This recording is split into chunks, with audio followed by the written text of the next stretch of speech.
Welcome back, ladies and gentlemen, to Mecha Ace. We will be continuing with Episode 2, so let's dive right in. Episode 2, Into the Lion's Den. Codex Secret Weapon. New Rodrigo City, Viridia Prime, Viridia System. Your lance makes landfall on the surface of Viridia... I'm going to try this again.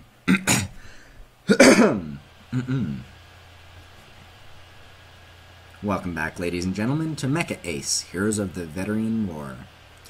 We are at Episode 2, so let's dive right in. Episode 2, Into the Lion's Den. Codex Secret Weapon. New Rodrigo City, Viridia Prime, Viridia System. Your lance makes landfall on the surface of Viridia Prime, with all the subtlety of rolling thunder on a clear summer day. Your ears ring with the crash of 65 metric tons of mecha hitting the ground, a cataclysmic racket after spending so long in the soundless vacuum of space. You bring up one mechanized hand to wipe the re-entry gel from your external sensors. Your hands move to the controls and wiggle the machine's arms and legs around experimentally, readjusting yourself to the planetary gravity. All around you, you know your lance is doing the same. One after another, they report that their machines are functional and ready for battle. With most of the opaque heat gel that protected your craft during the re-entry now puddling around your combat armature's feet, you look through the main display and get a clear view of your surroundings. A single look is all you need to know that the Imperials have already done a real number in the city in the short time here. All around you, the debris of war stands mute testament to the virulence of the last few minutes. The streets are choked with flipped and crushed vehicles. One building just ahead of you sports a gaping hole where an Imperial machine clearly walked through it. Another has been reduced to a burnt-out ruin, its concrete walls pockmarked by the watermelon-sized craters of high-caliber autocannon shells. Buildings and cars aren't the only thing wrecked on the ground either. Splatters of blood mark the last positions of the civilians unfortunate enough to be caught in the destruction. There is little left of human bodies after being stepped on by a multi-ton war machine. The Imperials did not linger. They did not have to. A combat armature unit could cause mass destruction simply by moving through a populated area. You can see more columns of smoke and wrecked buildings all around you. Asadi's face appears on your display, her full lips pulled taut in an expression of barely suppressed fury. Bastards! Attacking civilians like this? We should make them suffer.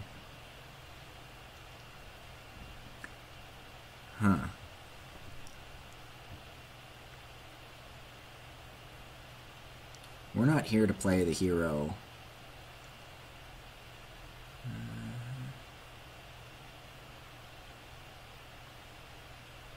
Asadi's being a bit hot-headed.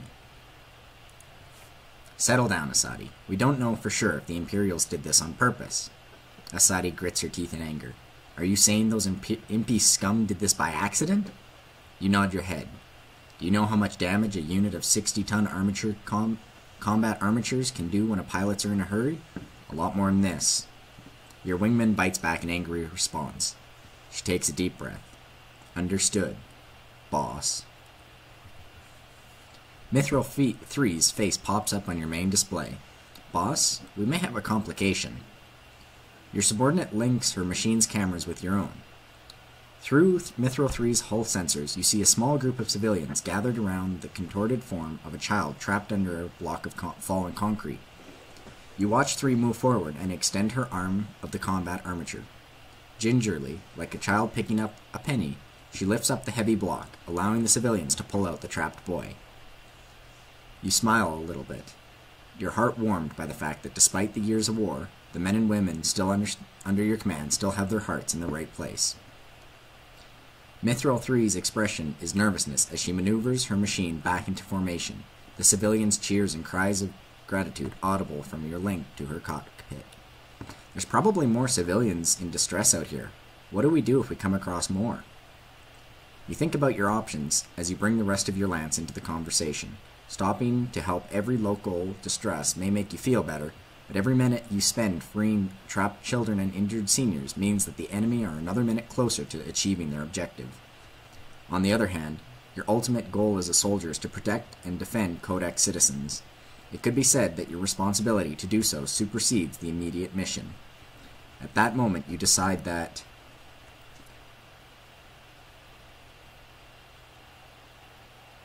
I would have liked to have said we split up. Go all Scooby-Doo, but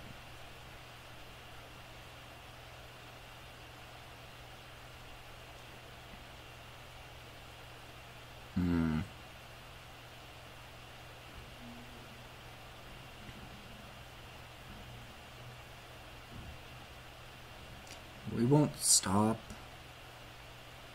but we won't cause any more damage. There'll be rescue crews, I'm sure.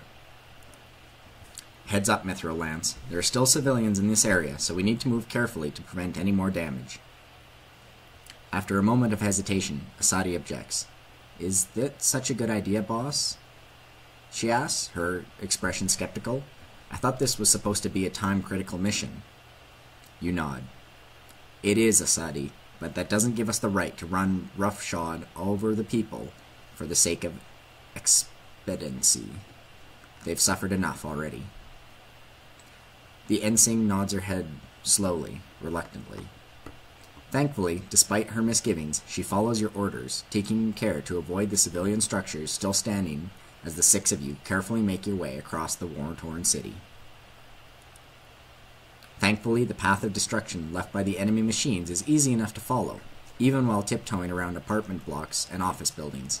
It takes you a bit longer than it might have, but eventually, you and your Lance track the Imperial Mecha to the entrance of a large subterranean passage, wide enough for 3 or 4 combat armatures to enter abreast.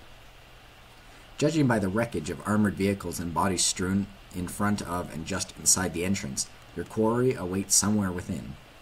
Alright, Mithril Lance, this looks like the place. Weapons at the ready, you slowly move your Manningham into the darkened passage downwards. Follow my lead.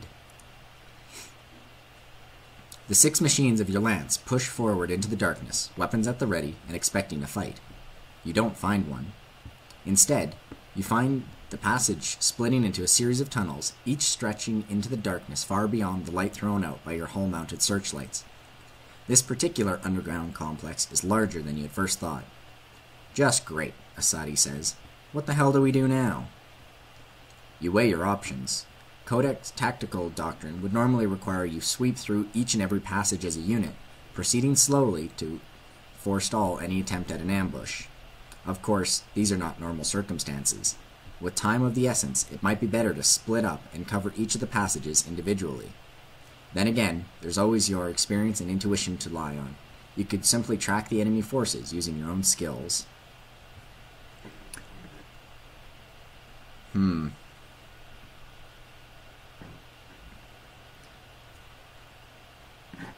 know what?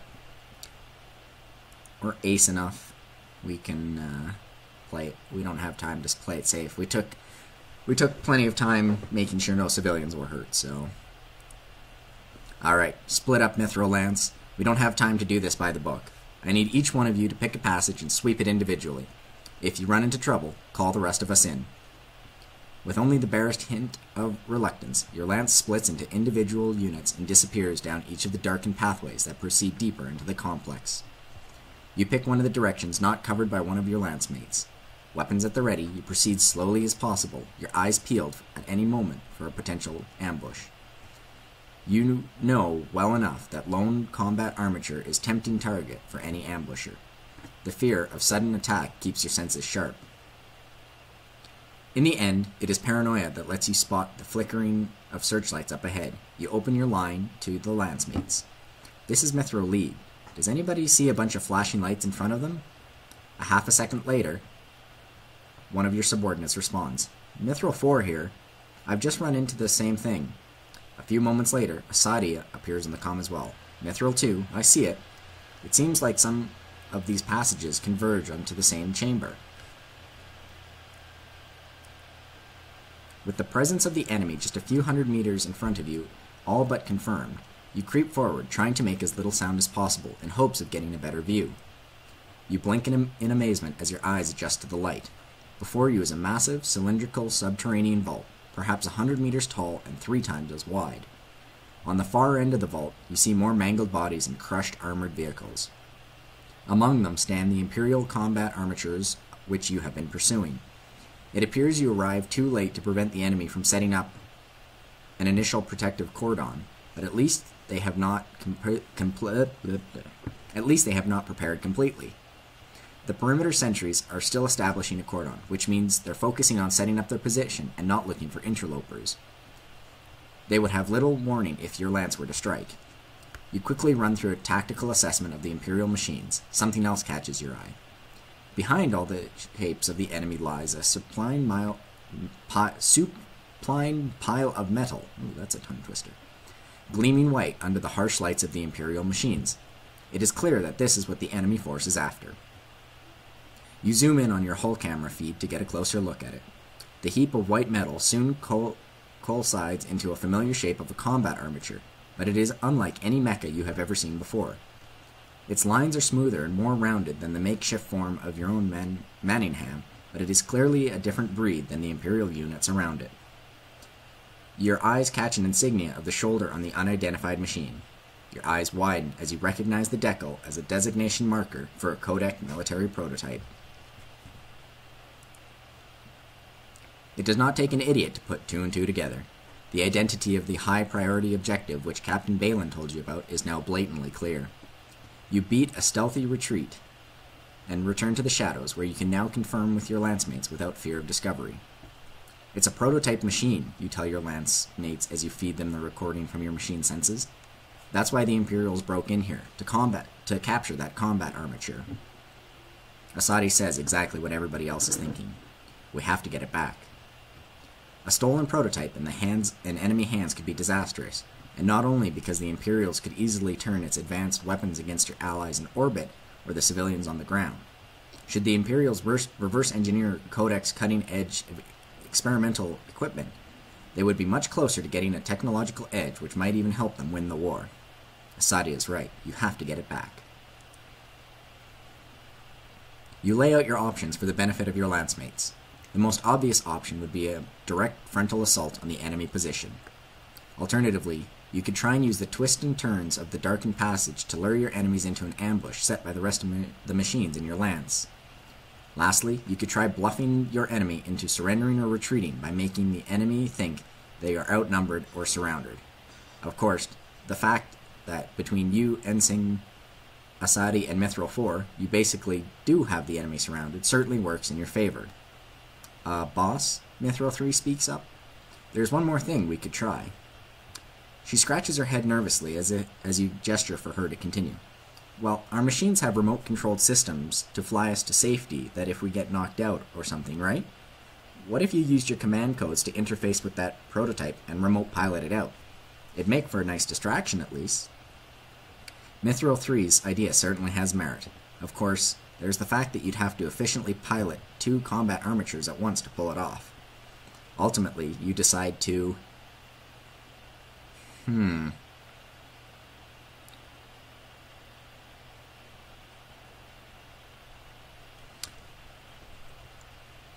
If we try and remote hijack it, I suspect it might go wrong.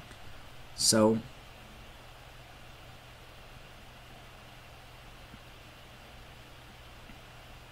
you know what, let's try it. Mithril 3, this is all on you. Ooh, achievement unlocked.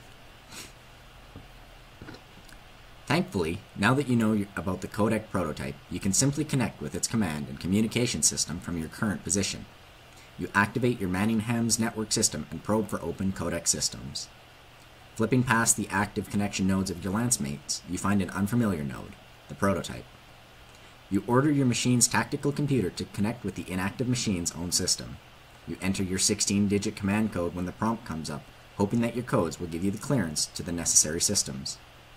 Luckily, the remote access combat armature's computer accepts your authorization and begins activating. Even better, a quick glance at the experimental model's status screen reveals that the machine's remote sensors and piloting controls are both installed and integrated.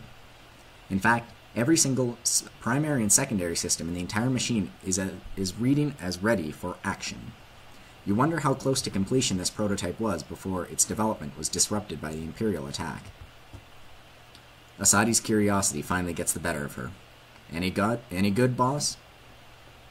Her face lights up when you give her and the rest of the Lance the news. I don't suppose active remote-controlled weapons would be too much to hope for, would it?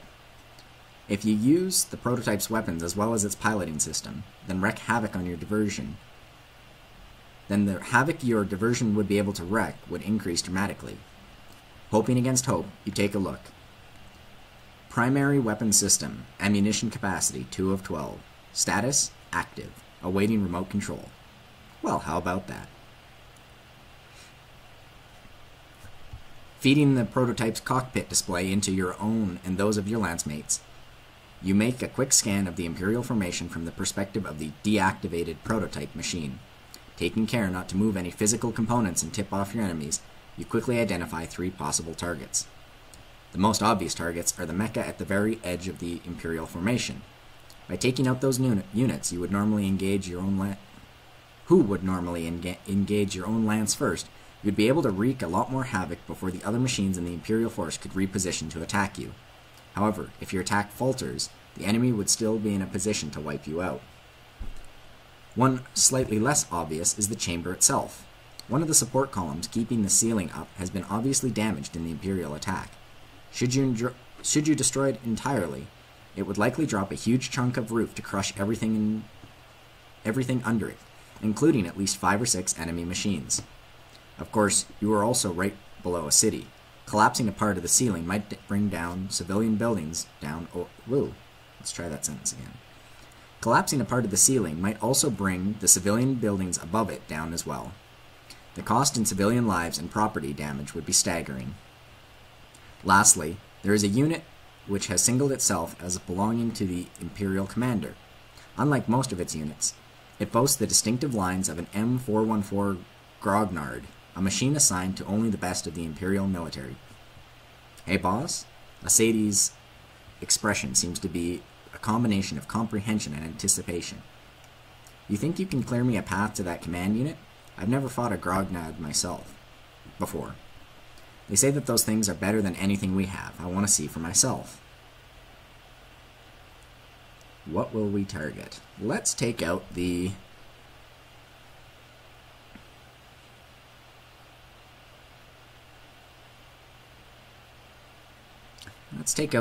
perimeter guards. I'm pretty sure we can take out a couple, and if Asadi wants to try on the commander, then so be it. Lance, attack on my order.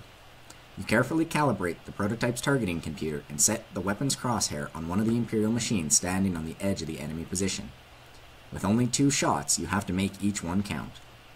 Hoping whatever weapon the prototype has been equipped with is powerful enough and accurate enough to do the job, you slave the fire controls to your own machine and squeeze the trigger. The gleaming prototype machine springs to life. With movements as fast as lightning, the mysterious combat armature springs into a firing stance. The prototype's weapons flare with energy, bathing the chamber in a pale blue light.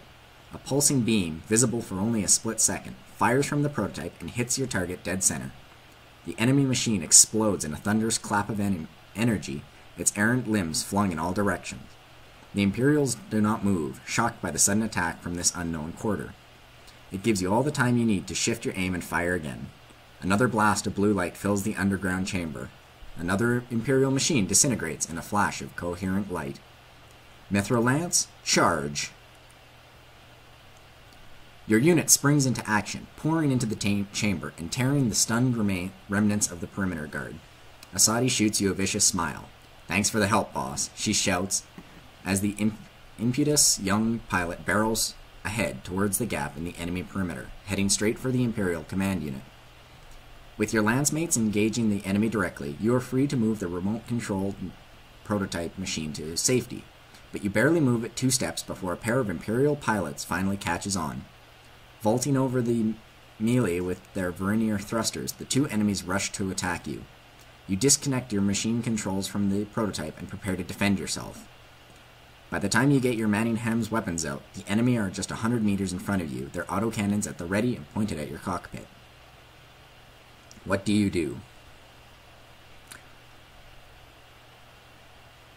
Well, we have our weapon out. Let's see if we can't get some distance and attack from range. You move quickly, sending your mecha leaping backwards before the enemy can open fire. Firing your verniers in short bursts, you bound backwards into the darkened passage behind you. When the Imperials give chase, you take the chance to strike. You bring your particle rifle up. With the enemies packed into a narrow passage in front of you and silhouetted by the light behind them, you barely even need to aim. Your first shot hits the lead enemy in the shoulder, sending it tumbling into the wingman in a jumble of metal limbs. By the time the second machine picks itself up, again, you've already cycled the bolt. Your second shot hits the remaining unit in the cockpit. Understandably, it does not get up again. You look around for fresh enemies, only to find that the battle is nearly over. All throughout the chamber, you see your lance mates finishing off the last remnants of the enemy force. The scars and scorch marks on both fallen machines and chamber walls bear mute testament to the viciousness of the fighting. You call to your lance mates. Mithril lance, casualty check. Miraculously enough, your lance has taken no losses. Though many of the unit's mecha are damaged to some extent or another, you have made it through without losing a single pilot. There is, however, no time for a celebration. Your job isn't over yet. You order your lance to secure the perimeter as you turn to the top-secret prototype mecha. Suddenly, you receive a new comm line for the Caliburn, marked High Priority. Captain Balin's face pops up on the display as you open the line. Mithril Lead, status report. We followed the enemy forces to an underground complex and engaged them. No losses on our end. Captain Balin seems to have no interest in the casualty counts. The objective is secured, then? You link with the captain to your mecha's hull cameras and point them in the limp form of a white prototype machine. That depends. Is that our objective? The captain shrugs, her scowl even deeper than usual. Apparently, I'm not cleared to know. You get the feeling that she doesn't like being left in the dark any more than you do. It looks important, though. Does that thing have standard remote command functions? You check the link that you just used to hijack the prototype machine earlier. Everything still seems to be working as intended. Looks like it, ma'am. Balin gives you a joyless little nod. Good. Then set that thing up to the Caliburn for recovery. I want the rest of your lance securing the area and tying up loose ends, and I want you to escort the machine up. Understood? By the time the Caliburn's commanding officer has finished speaking, you are already preparing your machine for space. Understood, ma'am. And we're at episode 3, so we will call this a part. Later.